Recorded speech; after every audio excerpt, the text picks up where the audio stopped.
The Story of Ruth. A tale of loyalty and redemption, the journey begins in tragedy in the days when judges ruled over Israel. A severe famine struck the land of Judah. Elimelech, a man from Bethlehem, made the difficult decision to leave his homeland with his wife, Naomi, and their 2 sons, Mahlon and Chilion. They journeyed to the country of Moab, seeking relief from the hunger that plagued their native land. The family settled in Moab, hoping for a temporary stay that would allow them to survive the famine. However, their sojourn became permanent when tragedy struck. Elimelech died, leaving Naomi widowed in a foreign land with her 2 sons. The young men eventually married Moabite women. Mahlon wed Ruth, while Chilion took Orpah as his wife. For about 10 years, this small family found some measure of peace and stability in their adopted home. But sorrow was not finished with them. Both Mahlon and Chilion died, leaving 3 widows to face an uncertain future. Naomi, now bereft of both husband and sons, found herself in the most vulnerable position imaginable for a woman of that era. She had heard that the Lord had blessed his people back in Judah with abundant harvests, ending the famine that had originally driven her family away. A moment of choice, determined to return to her homeland, Naomi began the journey back to Bethlehem, accompanied by her 2 daughters. However, as they walked along the road, she stopped and turned to the young women with a heavy heart. "Go, return each of you to her mother's house," she urged them. "May the Lord deal kindly with you, as you have dealt with the dead and with me. May the Lord grant you that each of you may find security in the house of her husband." The parting was emotional. Both Ruth and Orpah wept, initially refusing to leave them, but Naomi persisted, pointing out the harsh reality of their situation. She had no more sons to offer them as husbands, and she was too old to remarry and bear children. Her bitterness was evident as she spoke.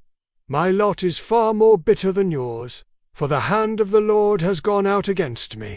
Faced with this reasoning, Orpah made the practical choice. She kissed Naomi farewell and returned to her family and the gods of Moab.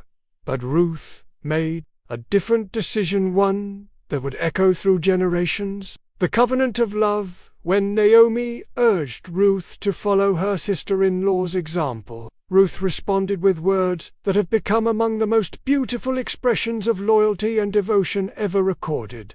"Do not urge me to leave you, to turn back and not follow you. For wherever you go, I will go, and where you lodge, I will lodge. Your people shall be my people, and your God my God. Where you will die, will I die, and there will I be buried. Thus and more may the Lord do to me, if anything but death parts you and me." This wasn't merely emotional sentiment, it was a profound covenant. Ruth was choosing to abandon her homeland, her people, her religion, and her chance for security among her own kind. She was binding herself to Naomi's fate, to the God of Israel, and to an uncertain future. Seeing Ruth's unwavering determination, Naomi ceased arguing, and together they continued to Bethlehem. New beginnings in an ancient land. Their arrival in Bethlehem created quite a stir. The townspeople, especially the women, were amazed. "Can this be Naomi?" they asked. But Naomi's response revealed the depth of her suffering. "Do not call me Naomi, call me Mara.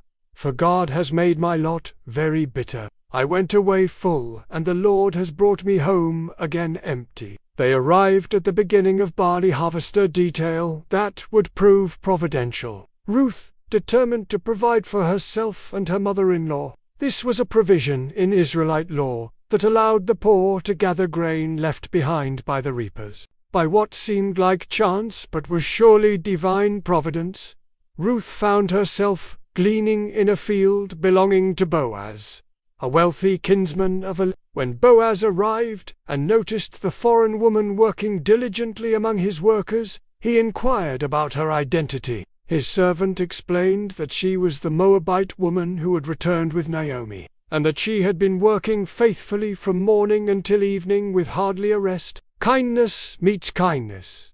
Boaz was immediately impressed by Ruth's reputation and character. He had heard of her devotion to Naomi and her sacrificial choice to leave everything behind. Speaking directly to Ruth, he offered her protection and provision. "Listen to me, daughter. Do not glean in another field, don't go elsewhere, but stay here with my girls. Keep your eyes on the field that they are reaping, and follow them. I have ordered the men not to molest you, and when you are thirsty, go to the jars and drink." Ruth was overwhelmed by this unexpected kindness. Falling on her face before him, she asked why he would show such favor to a stranger. Boaz's response revealed his character. "I have been told of all that you have done for your mother-in-law since the death of your husband, and how you left your father and mother and your native land, came to a people that you did not know before. May the Lord reward your deeds, the Lord God of Israel, under whose wings you have sought refuge." Not only did Boaz allow her to glean freely, but he also invited her to share meals with his workers and secretly instructed his men to deliberately leave extra grain for her to find. By evening, Ruth had gathered about an ephah of barley flour, more than a typical gleaner could hope for. The plan unfolds. When Ruth returned home with her abundant harvest, Naomi immediately recognized that something extraordinary had happened. Upon learning that Ruth had worked in Boaz's field, Naomi exclaimed, "Blessed be he of the Lord, who has not left off his kindness to the living and to the dead." She then revealed crucial information. "The man is related to us. He is one of our redeeming kinsmen." This revelation changed everything. In Israelite law, a close relative had both the right and responsibility to redeem property and provide for family members in distress. Ruth continued working in Boaz's fields through both the barley and wheat harvests, but Naomi was planning something more permanent. As the harvest season ended, Naomi approached Ruth with a bold plan. "My daughter, I must seek a home for you where you will be happy. Now, there is our kinsman Boaz, whose girls you are close to. He will be winnowing barley on the threshing floor tonight." A midnight encounter. Following Naomi's detailed instructions, Ruth prepared herself carefully, then went to the threshing floor where Boaz was working late into the night. After he had finished eating and drinking and laid down to sleep beside the grain pile, Ruth quietly approached, uncovered his feet, and lay down at the foot of his sleeping area. At midnight, Boaz startled awake to find a woman at his feet. "Who are you?" he asked in the darkness. Ruth's response was both humble and bold. "I am Ruth, your handmaid. Spread therefore your robe over your handmaid, for you are a redeeming kinsman." Ruth was essentially proposing marriage by invoking the law of redemption. Boaz was deeply moved by her approach, recognizing it as another act of loyalty, this time not just to Naomi, but to the memory of her deceased husband and the continuation of his family line. "Be blessed of the Lord, daughter!" he exclaimed. "Your latest deed of loyalty is greater than the first, in that you have not turned to younger men, whether poor or rich." However, Boaz revealed a complication.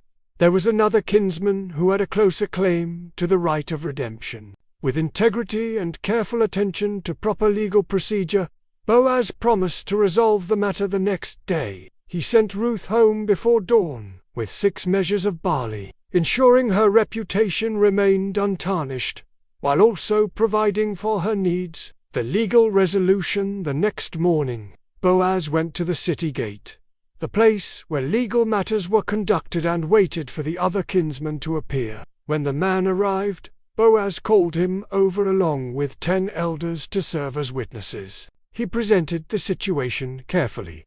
Naomi needed to sell the piece of land that had belonged to Elimelech, and the close kinsman had the first right to redeem it. The kinsman was initially willing to buy the land, But when Boaz explained that purchasing the property would also mean marrying Ruth to perpetuate the name of the deceased on his inheritance, the man balked. "Then I cannot redeem it for myself, lest I impair my own inheritance," he said. And he transferred his right of redemption to Boaz by removing his sandal, the customary way of validating such transactions. Love triumphant. With the legal obstacles cleared, Boaz publicly declared his intentions before all the witnesses.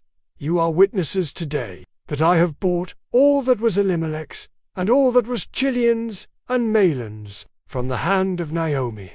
Moreover, Ruth the Moabitess, the wife of Mahlon, have I acquired to be my wife, so as to perpetuate the name of the deceased upon his estate." The people and elders responded with blessings, comparing Ruth to Rachel and Leah, the matriarchs who built the house of Israel. They prayed that Boaz would prosper, and that his house would be like that of Perez, whom Tamar bore to Judah.